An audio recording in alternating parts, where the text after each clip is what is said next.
Welcome to our deep dive into the world of Studio Ghibli's Spirited Away. We're going beyond the surface today, Yeah. unearthing insights and hidden details you might have missed. A lot of people kind of write this movie off as like just a children's movie. Right. But Spirited Away really is so much more than that. So unpack that for us a little bit. Well, think about the beginning of the film, that first act, Okay. when Chihiro's journeying into the spirit world. Mm-hmm.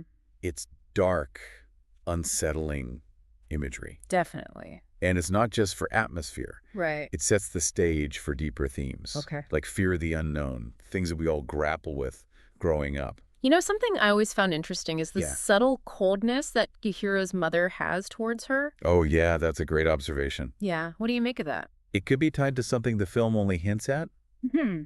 a possible tragedy in Chihiro's past. Right. It doesn't explicitly say what it is, but that underlying tension, Yeah. I think it adds a layer of complexity to their relationship. It makes you wonder if those unspoken issues are kind of Absolutely. what makes her vulnerable when she enters the spirit world. Yeah, and speaking of vulnerability, Mm-hmm.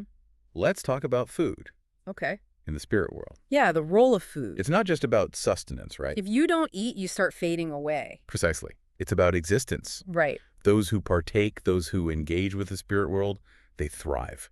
Yeah. Those who refuse, they disappear. And that brings us to Chihiro's parents Oh, absolutely. and their, let's say, enthusiastic approach to the food stalls. Yeah, the transformation into pigs. Right. That's not just a funny sight gag. Right. It's really a commentary on the consequences of unchecked desire. Overconsumption. Overconsumption, greed. I read that Miyazaki actually embedded a critique Yeah. of Studio Ghibli within this film. Ah, yes. Miyazaki was very clever. Okay. Think about those frog workers, Uh-huh. toiling away in the bathhouse. Right. Okay. Always focused on the bottom line. So they represent kind of the money-driven executives. Exactly, the executive. Yes. And then those slug-like female employees. Right. Right. Overworked, undervalued. So he's using these fantastical creatures to comment on very real-world tensions. He was known for being outspoken about his views Right. on the commercialization of art. So the bathhouse itself is really a metaphor for Precisely. the entertainment industry as a whole. The pursuit of success can sometimes come at the cost of artistic integrity. And at the heart of the system, we have Yubaba, right? The ruler of the bathhouse. She's a shrewd businesswoman, Okay. runs a fair workplace, protects her employees. But she's still intimidating, right? Oh, absolutely demanding. Yeah. But Miyazaki's storytelling, he doesn't really deal in simple good versus evil. Right. It makes you question assumptions Yeah. we make about people in power. Okay. And speaking of complex characters, what about Haku? One theory is that Haku is actually Chihiro's deceased older brother. Oh, wow. Okay. The theme song, originally titled The River of That Day, Right. it hints at a sacrifice and the lost sibling. So their relationship is even more layered? Exactly, and it ties into another theme, Okay. the power of names. Right. Your name is tied to your identity in the spirit world. To work in the bathhouse, you have to sign a contract Right. that steals your name, so it symbolizes this loss of self. So Chihiro's quest to remember her name is more than just remembering her name. Absolutely, it's reclaiming her power. It's a message that resonates, especially in the world we live in today. Right, we are constantly bombarded with messages Yeah. telling us who we should be, what we should want. It's a powerful reminder to hold on to our individuality. I couldn't agree more. You know, on top of all that, this film is just visually stunning. Oh, yeah. And a lot of the settings are based on real places in Japan. Well, the Dogo Onsen in Ehime Prefecture, Okay. that's thought to be the inspiration for the bathhouse. Huh. And then the Edo Tokyo Open Air Architectural Museum, Right. that's said to have influenced the overall aesthetic. So it's like taking a virtual tour of Japan Yeah, through animation. it is.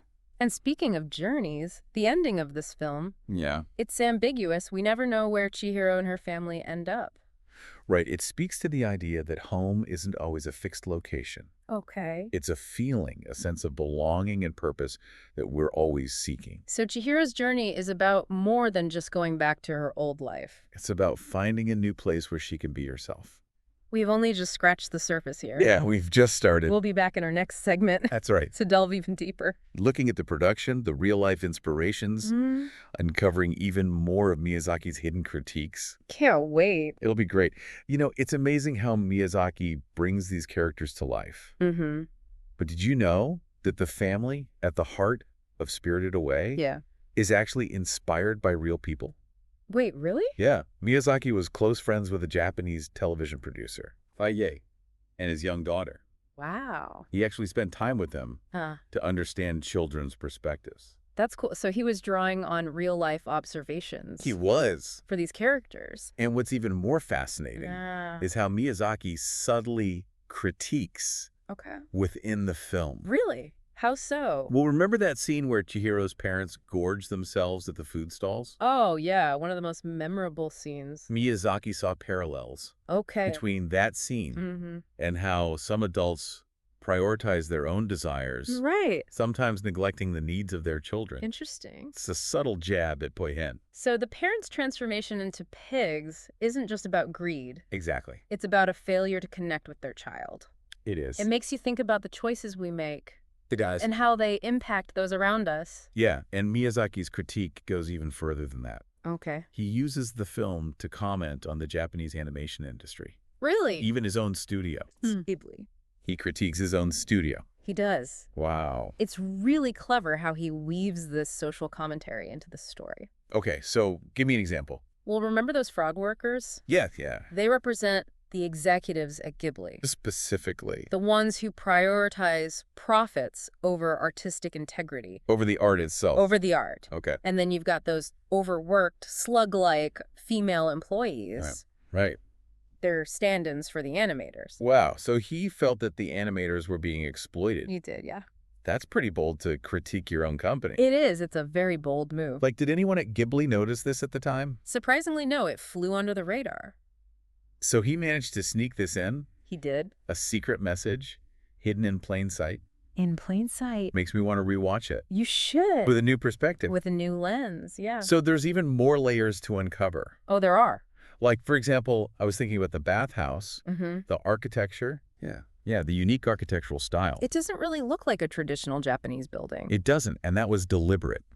Really? It's actually designed in a style called do. Oh. Yeah, which means pseudo-Western style. Wow, okay. This was popular in Japan during the Meiji era, Okay. a time of rapid modernization Right. and westernization. So he's using the architecture to comment on. On a specific period in Japanese history. Okay. Yeah, a time when Japan was really embracing Western ideas. So he's not just critiquing the industry's focus on profits. Yeah. He's concerned about cultural identity, You got it. loss of Japanese traditions. He wanted animators to draw on their own rich history and traditions. It's fascinating how he manages to weave all of these complex ideas I know, right? into what seems like a simple film about a young girl's adventure. Exactly. But what about Shiro's parents? Yeah. Do they ever kind of like find their way back to themselves? Well, it's deliberately ambiguous. Okay. We know they return to the human world, Right. but whether they've learned anything from their experience, Yeah. it's up to us to decide. So it's hopeful, but also uncertain. It is, reflecting the complexities of real life. That ambiguity extends to another aspect of the film, Huh. the location, The location. Huh? where they're moving to. We never learn exactly where it is, Yeah, they never say. but viewers have tried to figure it out. Oh, really? That's cool. Yeah, they analyze the car journey, Uh-huh. looking at the landmarks and road signs. So we could potentially track her journey It seems so. on a real-world map? On a real-world map, yeah. That's so cool. A lot of people think it's Hakioji. Hakioji. Yeah, west of Tokyo. Hmm. And some fans have even identified specific buildings and street corners. Wow.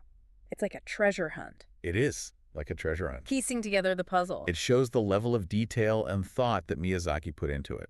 It really does. Every frame is packed with meaning. Before we wrap up, Yeah, maybe we can recap good idea. some of the key takeaways. We've seen how Spirited Away Mm, transcends being just a children's film. right. It tackles themes of identity, consumerism, art versus commerce, the power of connection. We've uncovered hidden critiques and explored those real-world inspirations. And we've learned how Miyazaki uses ambiguity Yeah. to encourage us to think about life. It's been enlightening. It has been. I feel like I have a new appreciation I'm glad to hear it. for this film. Our deep dive isn't over yet. Right. In our final segment, we'll shift gears. Okay. We'll look at a key aspect of the film that's often overlooked. Mm. Miyazaki's masterful use of silence.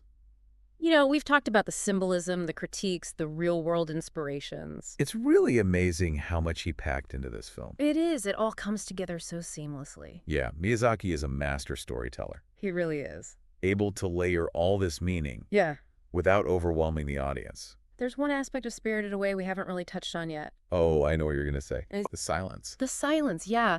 Miyazaki's use of silence is so powerful. It is. He's not afraid to let a scene breathe. If so. Just let the visuals and the music speak for themselves. Think about that scene Mm-hmm. where Chihiro first sees Haku in his dragon form. Oh, such a good scene. Very little dialogue, Yeah, but the emotion in that moment, right. you can feel the awe, the fear, the wonder. Or the scene where Chihiro and No Face are Oh. riding the train together. That train ride, It's silent.